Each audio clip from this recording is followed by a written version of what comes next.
Hi there, my name is Pedro, and today I'm going to be showing you how to create an interpolated structured data grid. Let's say, for example, from CFD data files, which if you're using an unstructured mesh are going to be unstructured, sort of a tessellated grid that looks something like what we have on the right-hand side over here. And from that, we're going to extract the points and create a grid that's structured, okay? And we're going to be using the Pandas library and the Numpy library from Python, okay? So I'll just give you an example of the sample header of our input file.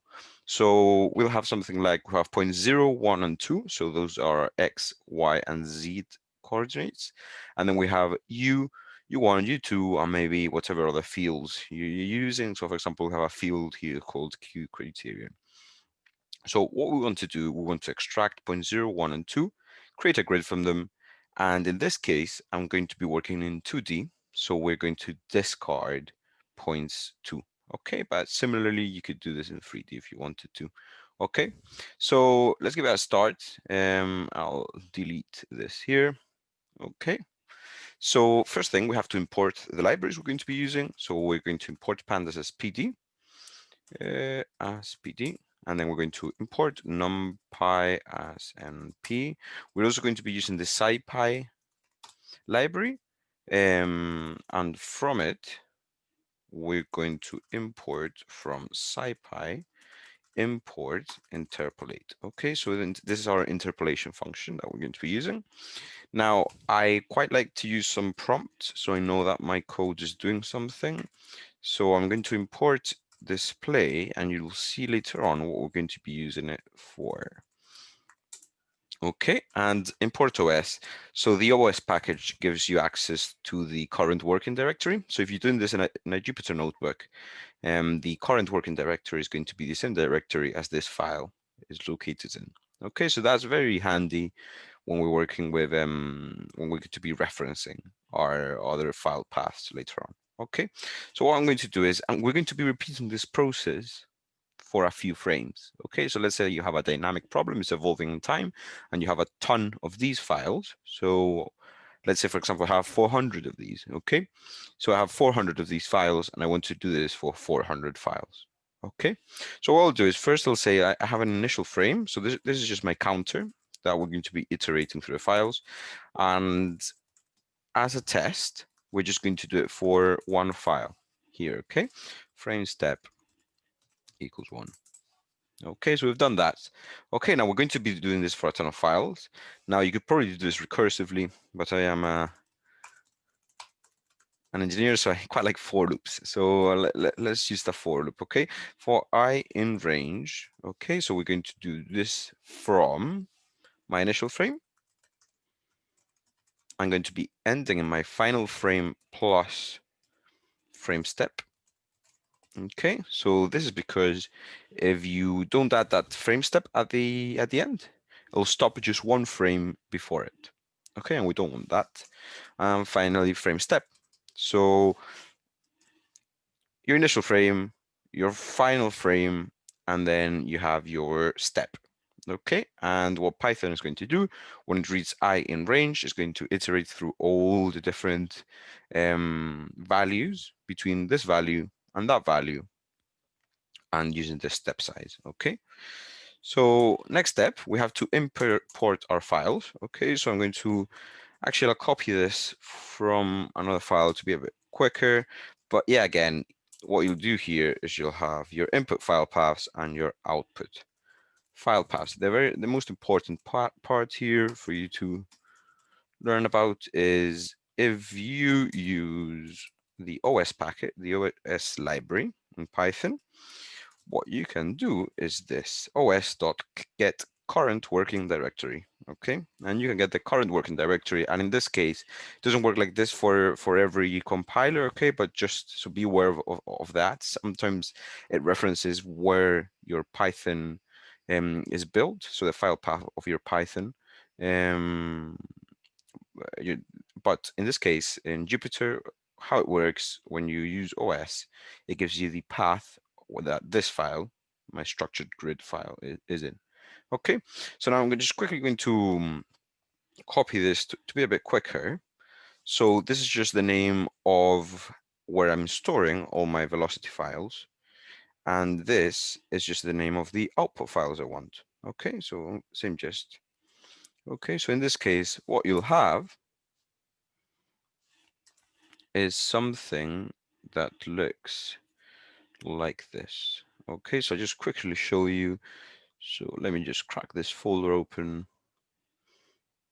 So what you'll have is something like this. So new share, and I'm going to show you this. Okay, so you'll have this. Okay, so in this case, what I have is velocity, including Q criterion and vorticity. So those are my files there, and I've got 400 of them. Okay, we'll test it for 2, and then we'll do it for the whole thing. And then I have my output. Okay, so in this case, I think we have to rename our file because it's velocity file structured, and here's where we're going to have been playing around with this. So move to bin. Here's where we're going to have our output files, our structured grid. Okay, you can output this as a .csv if you want to. In this case, I'm going to output it as a .txt. Okay, so when you share, let's go back to our code.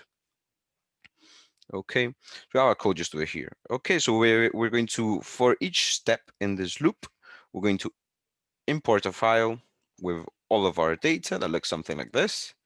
And then we're going to have an output file path to another folder, and this has to be called structured. Okay, and you can, of course, call these file paths whatever you want. Okay, so next step, what we're going to do is going to import the file using the df equals pd. So df, you can use whatever, it's just a variable name for a data frame. Now, data frames are the data structures the Pandas library uses. It's a bit like sort of a gigantic Excel spreadsheet. You can imagine it like that. Okay, it looks like a table, like an SQL table. Okay, so pd dot, so we're calling a Pandas library, and then we're saying read CSV. So we're reading a CSV file. Okay, and then here you just pop the string name of your input file. Okay, so we're reading this string. Okay, and in this case, our string is set here. Okay, and that's our input file. So we've done that. Okay, now next step, we could even just give it a try so you see what's happening here. So let's just play this and see what happens. Okay, so I've imported my data frame, and this is what my file looks like. As you can see, there's a ton of rows. Okay, and you have all my different points. You've got your vorticity too. So if you wanted to interpolate your vorticity too for this, you could do that. Okay, or all the other fields. So next step, let's try something. Let's keep moving on. So now what we're going to do is, in this case, let's say, for example, you're not interested in the vorticity. You're only interested in a 2D problem. So you have to drop all your Z coordinates. So that's points 2 in this case, and U2 over here.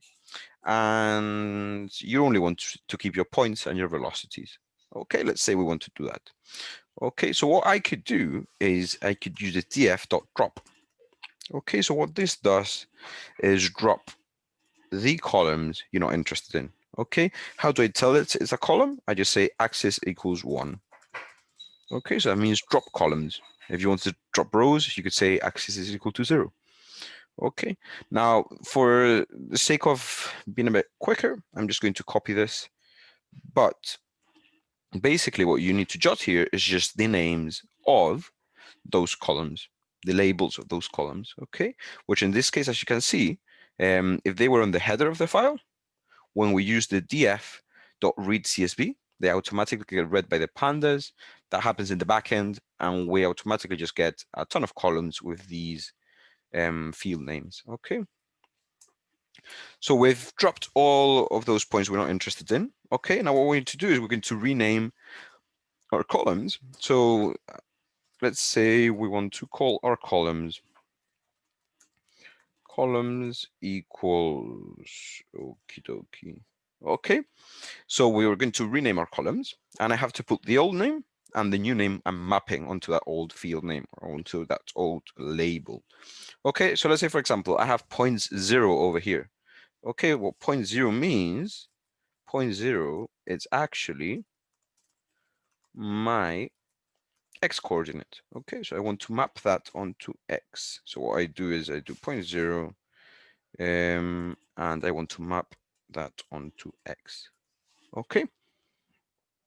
And we're going to do exactly the same gist for all the other points. Okay, so just to be a bit faster, I'm just going to copy it here. Okay, so 0.0, 0.1. Okay, I've used a different type of comma here, which is not really important, but just to be consistent. Okay,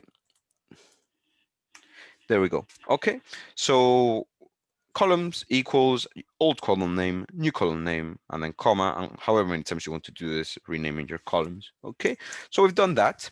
Okay, next step, we can get into the gist of the interpolation. Okay, now to work with the SciPy module, I found it was easier for me to change everything onto Numpy arrays.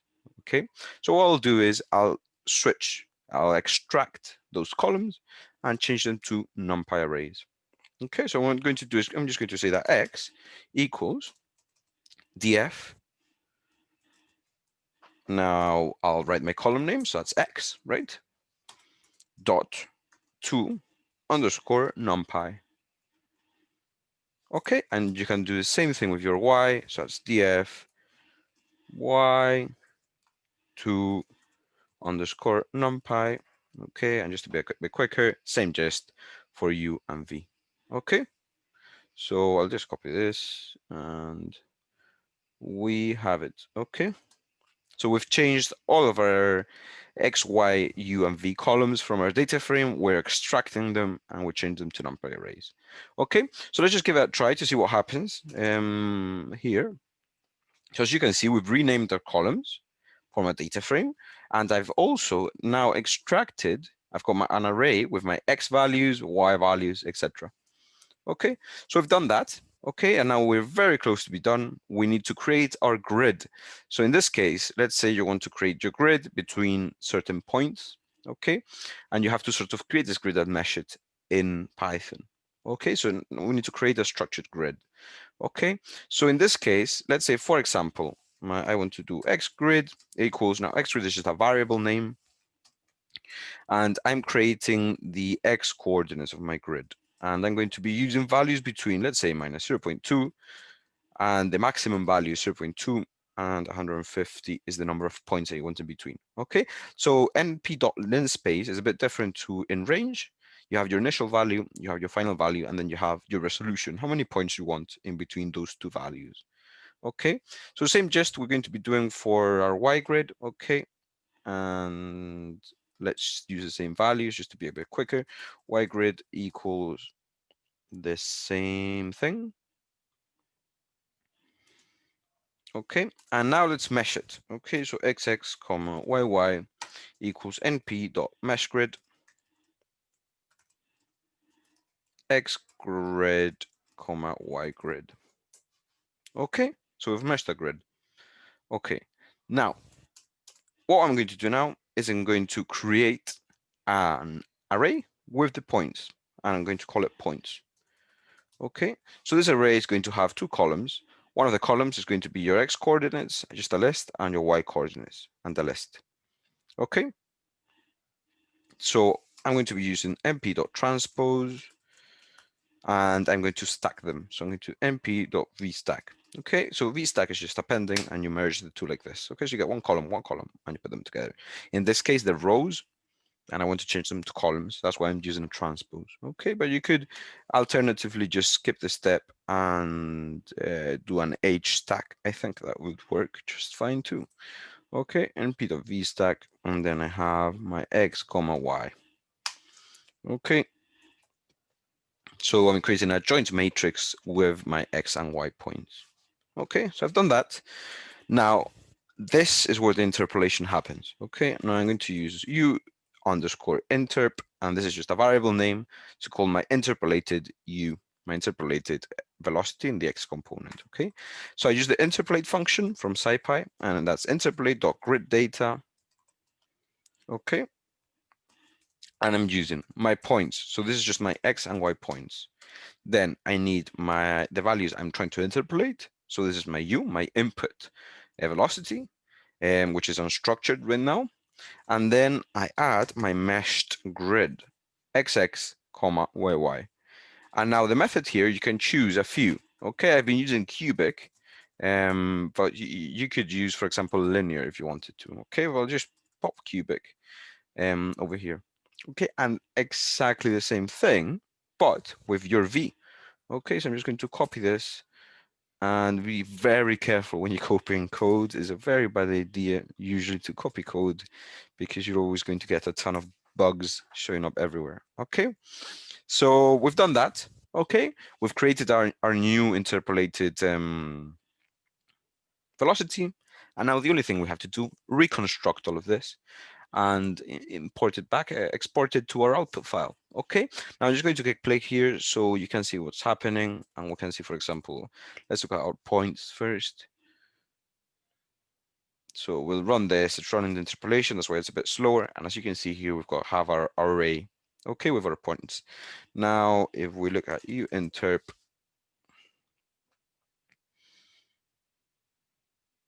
that's our interpolated velocity file. Okay, and as you can see, it has a lot of empty values, and this is because maybe at those points in the grid, there's no input data file. Okay, so 0.13, yeah. Okay, so let's give this a try. So we've interpolated the values, and next step, what we have to do is reconstruct this and export it. Okay, so let's reconstruct it. So what I'm going to do is going to say my x1, I'm just going to call this my output. Okay, so pd.dataframe. So pd.dataframe, so that means just calling the pandas library and then the dataframe command. And what this does is create a data frame with the data you asked it to. So for example, I'm going to data equals mp.hstack xx and then comma columns equals x, and this is just the name of my column. Okay, a label for it. Now same thing for y and all the others, so I'm just going to quickly save you some time watching me type this. So it's the same gist. I'm doing the same thing with my YY, and then I'm doing the same thing with my U, and the same thing with my V, my interpolated U and V. Okay, so we're very nearly done. Okay, now the next step, let's just put together all these data frames. Now, there's probably a more efficient way to do this, putting them together, but, or you could join them before as Numpy arrays and then create a data frame with that. I quite like working with pandas, so I did it the other way. And V1. Concatenate my data frames, and this just tells them the axis you want to be using to concatenate this. So I want them to be appended as column, column, column. Okay, very nearly done.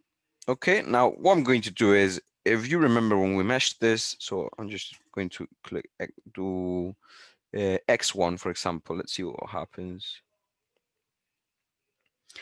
When we created our x1, I have that huge column just over here.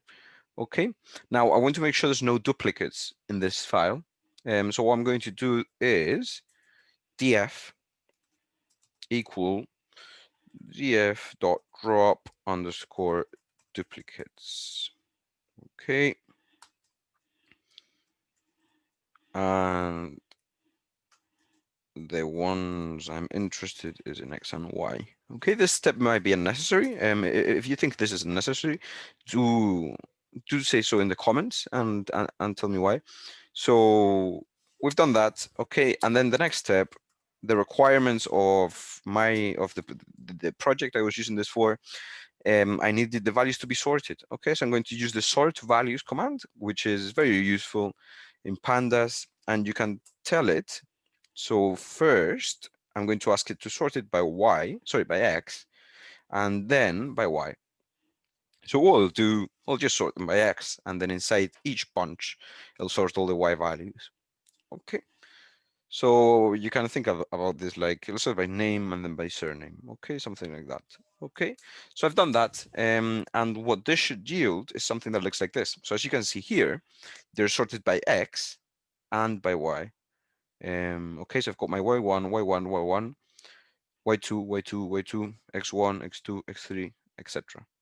Okay, sorted by x, sorted by y. And in this case here, they were totally unstructured. It wasn't a grid. Okay, so we're nearly done, and now we just really need to output it. Okay, so df dot to underscore CSV. So in the same way we read from a CSV as read underscore CSV, we can output to a CSV as df dot underscore CSV, okay, or slash. So to CSV, and then we need to put the output file. Okay, now in this case, I'm going to be using a few more parameters. So what I'll do is output file. So this is just a string of the file path I want to save it in.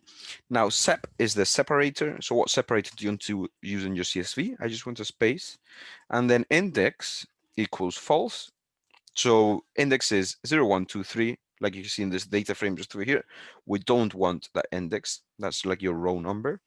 And we don't want a header either in this case. Okay, so header equals false. Okay, and I'll actually just output that there. And just so this is a wee freebie. I quite like doing this.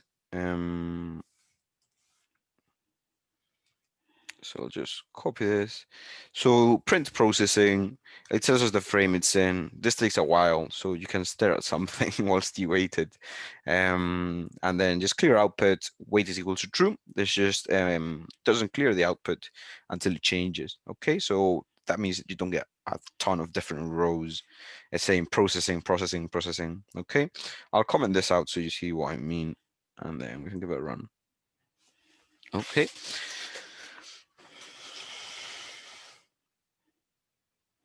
Fantastic. Okay, so it's done. Let's see what a DF looks like. Okay. So in this case, it doesn't have any velocities. So something went wrong there. Let me do frame 3. 2 very boring minutes later. Fantastic. So after some time having a wee look at what the problem was, I found that the issue was with the limits. Okay, so the code is working perfect. The only thing is these limits are beyond what our input X data has and Y data. Okay, so the final value of my input data file, I think is like 0.1. Okay, and we have 0.2 here. So as you can see here, it looks empty. It actually isn't. So if we have a look at, for example, if I could open the file if you wanted to. So that's one way to do it. But another easier way, just for the sake of being a bit quicker, if I add here, change my bounds, I'll make them smaller to where I'm 100% sure my points reach. Now let's just give this another run and run this. And cha-chan, so the file wasn't actually empty, okay? Just a ton of the points were being filled in as blanks, just because the input data file doesn't have any values for that point. So you can't really interpolate something if your input value is 0 for that. It's just 0. Okay, so that's it for that one. I hope you found this useful, and let me know if you find better ways to do some of these things in the code, or what project you've used this for. Okay, so perfect. Take care and have a lovely day. Okay, stop share.